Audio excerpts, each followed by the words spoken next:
Welcome back to Steve Robb Reviews. Today's review is going to be all about vermin. You know, the mice, the rats, and how you get rid of them. Well, you're never going to get rid of them, but you can maintain their population, keep them down, and I'm going to show you my resolve, what I do. This has been over a 3-year period, and I'm going to share my results. Let's go over to the bench. Let's take a look.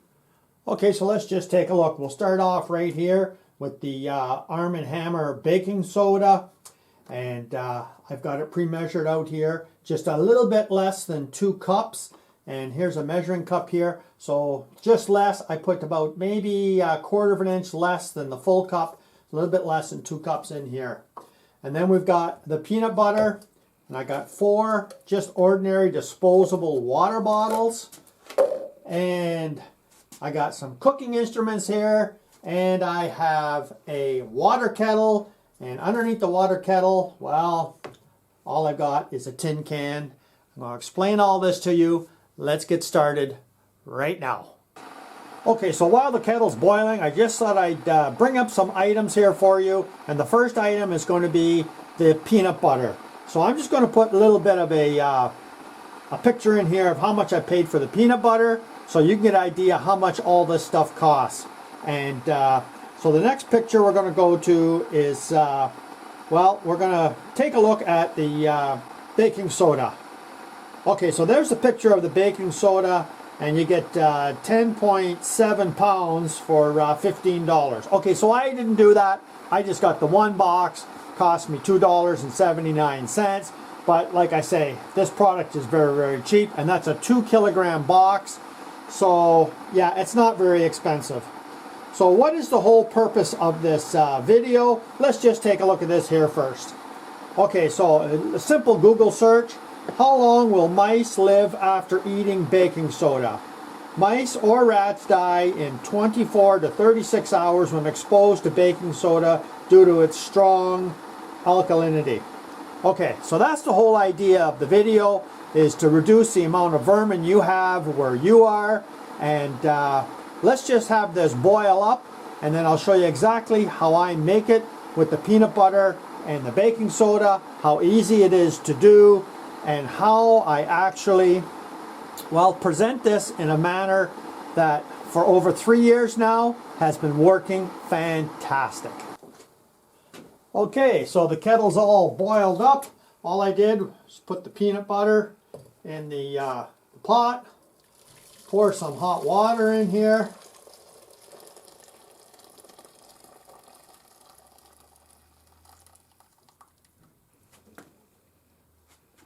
That will melt that down, and then I'll bring you back.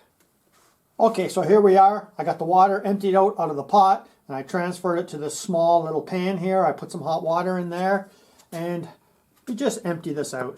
I mean, okay, now, was that easy enough or what? Now that only took how long? Maybe, I would say, sitting in that hot water, maybe 10 minutes tops. And I'll just put this in the bottom, and that hot water in there will melt this down even more. And you don't get it all out of the jar because you'll be there forever trying to get it all out. That's why I didn't quite put 2 cups. And just dump the baking soda right inside there. And of course you got the hot water in the bottom here, right?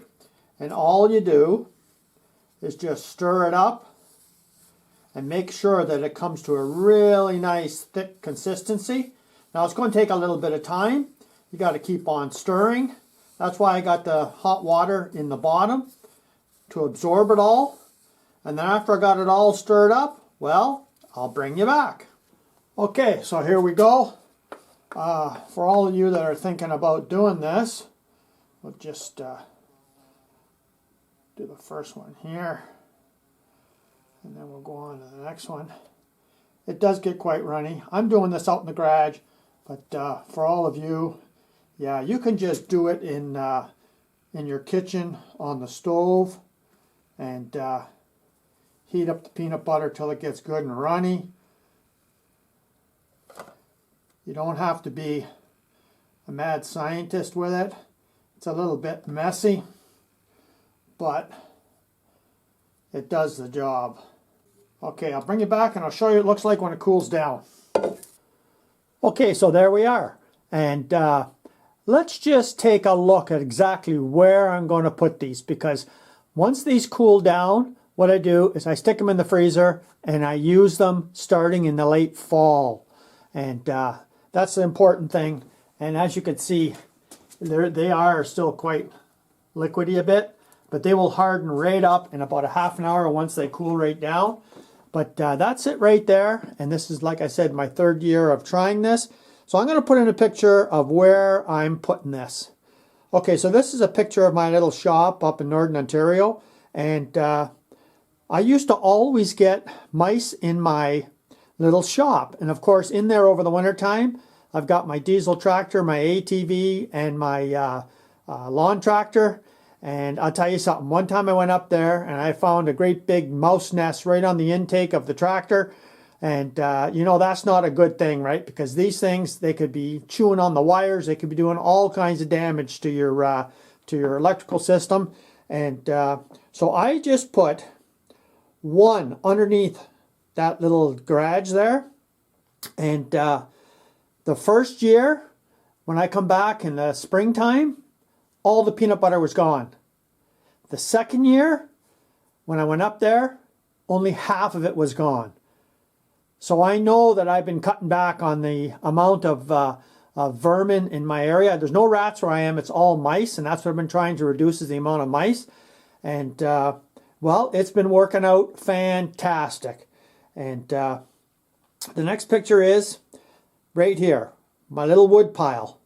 I tell you what, if you've got mice around your place and you have a wood pile, guess what's attracting all the mice? It is the wood pile. I keep the wood pile as far away from my buildings as I can, away from my camp, but I put one underneath here, and I tell you what, it makes a huge difference. You know, you're never going to get rid of them all, but I tell you, at my place, there's very little mice around from one year to the next. And this picture right here is my little shower room, and that's about maybe 8 inches off the ground, and I put one of them underneath there too. And I tell you what, it works fantastic. And you know, like, do you have a trailer? How many of you got RV trailers? And then you go up in the you know, in the springtime and you find out that there's been mice in there because they've been chewing your seat cushions to everything else, right? So that's the thing about using this product. And let me just put this one in here too. And this is about another benefit is when the mice haven't eaten at all from the late winter to the early spring, and I go up there and there's still some peanut butter left, you know what gets it? The ants. The ants will consume it. And if you take a look here at this little bit of a search, ants takes a little bit longer time for them to be affected by it, but the baking soda actually works great on getting rid of your ant colonies as well. Okay, so I'm going to explain what the tin can is all about. It's just a regular old peanut can like this. I've used this before for making bird feeders, but all you do is, you don't have to make it like this, not at all. You just make yourself a little small batch, like a smaller batch if you'd like, but what you do is, like, I'm going to use one of these for down in the city where I am now. But what you do is you just put a hole in here, say a 1-inch hole on this side, a 1-inch hole on the other side, and you put just a couple of scoops of the peanut butter with the baking soda in this lid, put it over top, put a nice heavy patio stone on there, and nothing else but the mice are going to get to that. You don't have to worry about any other birds or any other animals getting to it, because you put a 1-inch hole in here and you're only going to get mice in there. And I guarantee you, when you lift the lid after a couple of weeks and find there's nothing left, well, you got to put some more down. And then you keep doing it until when you open the lid one time and you find out the bait's not being taken, well, that means that your vermin's taken care of. So that's what I do. And I'll tell you, I've done so many different experiments on my channel over the years. I've tried the cornbread and baking soda. I've tried pancake flour. I've tried regular flour. I've tried all kinds of different concoctions. And in my experience where I am, where I have a cold winter, you know what? It doesn't quite work for me, with all the different powdered solutions like, cornbread and mixed 50-50 with the baking soda. I find the condensation and the weather that I have here and the high moisture level, well, it just congeals up and gets hard after a while, and they won't even go near it after that point. So in my experience, I found that using the peanut butter and the baking soda, about 50-50 mix, seems to work the best for me. For me, I just set it and forget it, right?